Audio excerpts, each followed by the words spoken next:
اجازت سے ان کے نکاح کرنا. ٹھیک ہے. اگر دیکھیں یہاں پہ شریعت ہمیں ایک تو بات سکھا رہی ہے کہ اگر تم نے لانڈی کے ساتھ بھی شادی کرنی ہے نا تو وہ لانڈی بھی کیا ہونی چاہیے؟ مومنہ ہونی چاہیے. ٹھیک ہے. فحش بدکار نہیں ہونی چاہیے کیونکہ اس نے ماں بننا ہے، نسل چلانی. تو بد نسلی کا بیج اس کے اندر ہوگا تو آگے سے تمہاری اولاد بھی پھر ایسی ہی نکلے گی. تو پھر ایسا نہ ہو کہ تم میں سے وہی امت کا بانجھ ہو جائے. تو مومنہ بھی ہونی چاہیے اور پاک دامن بھی ہونی چاہیے. اللہ نے آگے سے بتایا ان سے نکاح کرو ان کے گھر والوں کی اجازت کے ساتھ. گویا لانڈی سے نکاح بھی اس کے سرپرست کی اجازت سے ہی ہوگی. کہاں آج ہمارے اٹھتے ہیں اور جا کے جی کورٹ میرج کر لی. آپ سب نے فرما دیا تھا لا نکاح الا بی ولی، نکاح نہیں ہے ولی کی اجازت کے بغیر. تو کورٹ میرج وہاں جو کرتے ہیں پیپر میرجز اس میں ولی ہوتا ہے، ولی کی اجازت ہوتی ہے، وہ تو نکاح ہی نہیں ہے. لا نکاح الا بی ولی، ولی کی اجازت کے بغیر نکاح نہیں ہے. کورٹ میرج ساری کیا ہے؟ سب فیک، سب غلط. کیونکہ نکاح میں ولی کی اجازت ہونا ضروری ہے. اور معروف طریقے سے ان کے مہر ادا کرو. وَآتُوهُنَّ أُجُورَهُنَّ بِالْمَعْرُوفِ مُصَافَّحَاتٍ غَيْرَ مُصَافِحَاتٍ. یہاں پر بھی بتایا جا رہا ہے کہ لانڈی کے ساتھ بھی کرو گے یا اگر کسی کو بلا رہے ہو تو پھر کیا ہے، ان کو حصار اطلاع میں محفوظ رکھنے کے لیے شادی کرو گے. ان کے ساتھ صرف سیکس کی تکمیل کے لیے تم نے غیر مصافحات کا معاملہ نہیں کرنا. وَلَا مُتَّخِذَاتِ أَخْدَانٍ، اور نہ ہی وہ چھپی ہوئی دوستیاں رکھیں، چھپی ہوئی دوستیاں رکھنے والی بھی نہ ہوں. یعنی کہ لانڈی سے جب تم نکاح کرو گے تو انہوں نے کیا کرنا ہے پھر آگے نکاح کے بعد حصار نکاح میں محفوظ ہو کر رہیں اور چھپی ہوئی دوستیاں نہ کرنے والی. ٹھیک ہے. تو لانڈی کے ساتھ نکاح میں لانڈی کے بارے میں بتایا جا رہا ہے کہ وہ محسنہ بھی ہو، پاک دامن بھی رہیں اور خامخواہ چھپی چھپی دوستیاں کرنے والی نہ ہو. آپ دیکھیں لانڈیوں کو بھی منع کیا جا رہا ہے کہ وہ پوشیدہ دوستیاں نہ رکھیں. تو آج کہاں ہمارے اچھے گھروں کے بچے بچیاں چھپی ہوئی دوستیاں رکھتے ہیں فیس بکس پر، موبائلز پر، اور کس کس طرح سے جو ہے وہ دوستیاں ان کی چل رہی ہیں اور چھپا چھپا کے. لانڈیوں کو بھی منع کیا جا رہا ہے کہ وہ ایسے حرکتیں نہ کریں. تو آزاد عورتوں کو کتنا سخت حکم ہے کہ وہ بھی کسی چیز کی ان کو ہماری شریعت اجازت نہیں دیتی. فَإِذَا أَحْسِنَّ، پس جب وہ حصار نکاح میں محفوظ ہو جائیں. فَإِنْ أَتَيْنَ بِفَاحِشَةٍ، پس اگر وہ اب کوئی بدچلنی کا کام کریں. فَعَلَيْهِنَّ نِصْفُ مَا عَلَى الْمُحْصَنَاتِ مِنَ الْعَذَابِ، تو ان کے اوپر محسنہ عورت کے لیے جو سزا دی گئی ہے اس سے آدھی سزا ہوگی. محسنہ عورت اگر زنا کا معاملہ کرتی ہے یا بد چلنی کی مرتکب ہوتی ہے تو اس کو کتنی سزا سورہ نور میں دی گئی ہے؟ 100 کوڑے. تو اگر لانڈی کوئی بد چلنی کی مرتکب ہو جاتی ہے تو اس کو کتنی سزا دی گئی ہے؟ نصف یعنی 50 کوڑے. یہ کیوں آدھی سزا کیوں دی گئی؟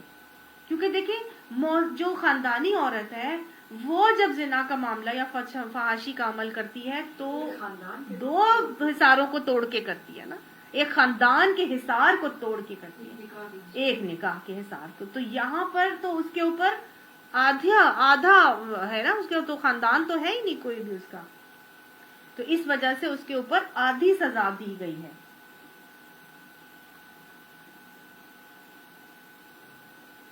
یہ سہولت تم میں سے ان کے لیے پیدا کی گئی ہے. ذالک لمن خشی العنت منکم، جو اللہ سے خشیت رکھتے ہیں، جن کو اللہ سے ڈر کی وجہ سے اپنے بندے تقوی کے ٹوٹنے کا خوف ہے.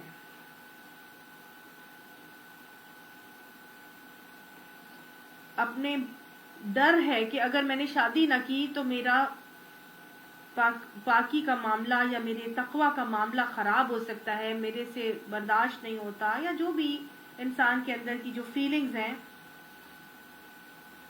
تو اس کو یہ ڈر ہے کہ میں اگر بدکاری کر جاؤں گا، اگر میں نے نکاح نہ کیا تو اس سے بہتر ہے کہ میں اس سے نکاح کر لوں. تو اللہ نے کہا یہ تمہیں یہ جو سہولت دی گئی ہے کہ تم لانڈیوں سے شادی کر لو، یہ اس لیے ہے کہ ان لوگوں کے لیے جن کو شادی نہ کرنے سے بندے تقویٰ کے ٹوٹ جانے کا اندیشہ ہو. لیکن وَأَن تَصْبِرُوا، لیکن اگر تم صبر کرو خَيْرٌ لَكُمْ تو یہ بہتر ہے تمہارے لیے. وَاللَّهُ غَفُورٌ رَحِيمٌ، اور اللہ بخشنے والا رحم کرنے والا ہے. آپ صلی اللہ علیہ وسلم نے اس کے لیے فرمایا صبر کے حوالے سے کہ جس شخص پر شہوت کا غلبہ ہے اسے چاہیے کہ وہ روزہ رکھے، کیونکہ روزہ شہوت کو توڑ دیتا ہے. ٹھیک ہے. انتی کہتے ہیں ایسے دلدل میں پھنس جانا جس سے نکلنا ہی مشکل ہو جائے، کہ اگر پھنس گئے تو پھر نکل ہی نہیں سکتے. تو کبھی ہوتا ہے نا انسان کسی کے محبت میں اتنا گرفتار ہو جاتا ہے کہ پھر اس میں سے نکل ہی نہیں پاتا.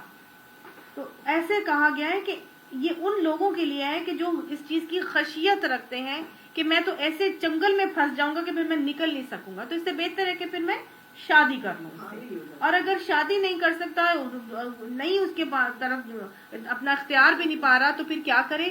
شہوت کا غلبہ بھی اس کے اوپر بہت، تو کیا کرے؟ روزے رکھے. ٹھیک ہے. یرید اللہ لیبین لکم ویہدیکم، اللہ تعالیٰ چاہتا ہے کہ تم پر ان طریقوں کو واضح کر دے اور انہی طریقوں پر تمہیں چلائے جن کی پیروی تم سے پہلے گزرے ہوئے صلحاء کرتے تھے. وہ اپنی رحمت کے ساتھ تمہاری طرف متوجہ ہونے کا ارادہ رکھتا ہے، اور علیم بھی ہے اور وہ دانا بھی ہے. ہاں اللہ تو تم پر رحمت کے ساتھ توجہ کرنا چاہتا ہے، مگر جو لوگ خود اپنی خواہشات نفس کی پیروی کر رہے ہیں وہ چاہتے ہیں کہ تم راہ راست سے ہٹ کر دور نکل جاؤ.